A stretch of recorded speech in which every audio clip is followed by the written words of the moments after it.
दरवर्षीप्रमाणे याही वर्षी प्रजासत्ताक दिनाच्या पूर्वसंध्येला देशातील सर्वोच्च नागरी सन्मान असलेल्या पद्म पुरस्कारांची घोषणा करण्यात आली आहे.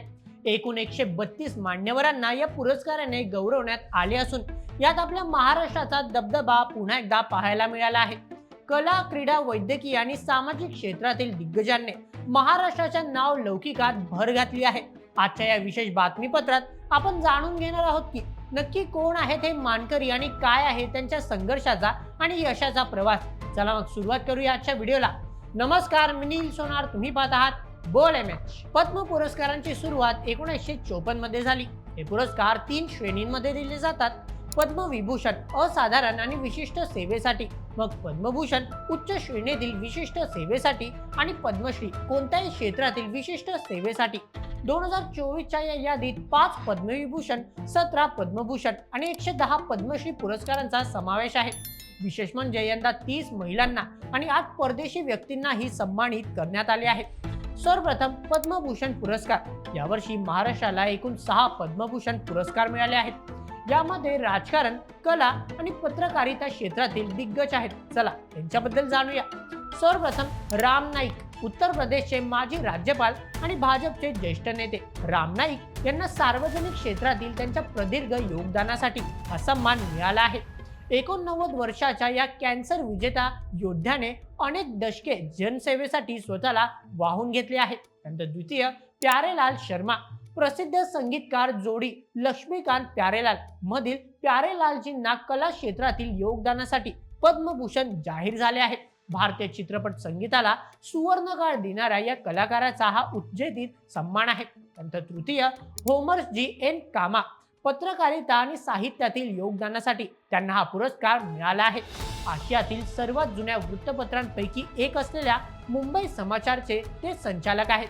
त्यानंतर चौथं कुंदन व्यास, ज्येष्ठ पत्रकार कुंदन व्यास यांनी माध्यम क्षेत्रातील दिलेल्या योगदानाची दखल केंद्र सरकारने घेतली आहे. 5वं डॉक्टर अश्विन मेहता, वैद्यकीय क्षेत्रातील विशेषतः कार्डिओलॉजीमध्ये म्हणजेच हृदयरोग शास्त्रामध्ये त्यांनी केलेल्या महान कार्यासाठी त्यांना हा बहुमान मिळाला आहे.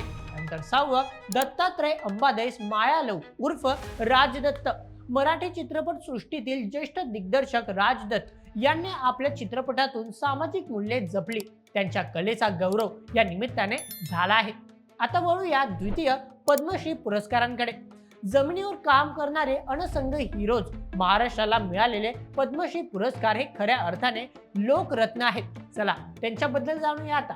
सर्वप्रथम उदय देशपांडे, मल्लखांब, महाराष्ट्राच्या मातीतील मल्लखांब. अखेर 7 समुद्रापार नेणाऱ्या उदय देशपांडे यांना पद्मश्री मिळाले आहे. दादरच्या शिवाजी पार्कवर हजारो विद्यार्थ्यांना त्यांनी या खेळाचे मोफत धडे दिले आहेत.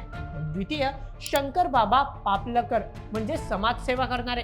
अमरावती जिल्ह्यातील वडझरी येथील हे बाबा शेकडो अनाथ आणि दिव्यांग मुलांचे आधारस्तंभ आहेत.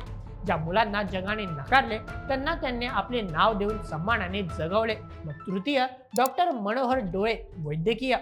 ग्रामीण भागात मोफत डोळ्यांच्या शस्त्रक्रिया करून हजारो अंध व्यक्तींना दृष्टी देणाऱ्या डॉक्टर डोळेंचे कार्य धक्का करणारे आहे.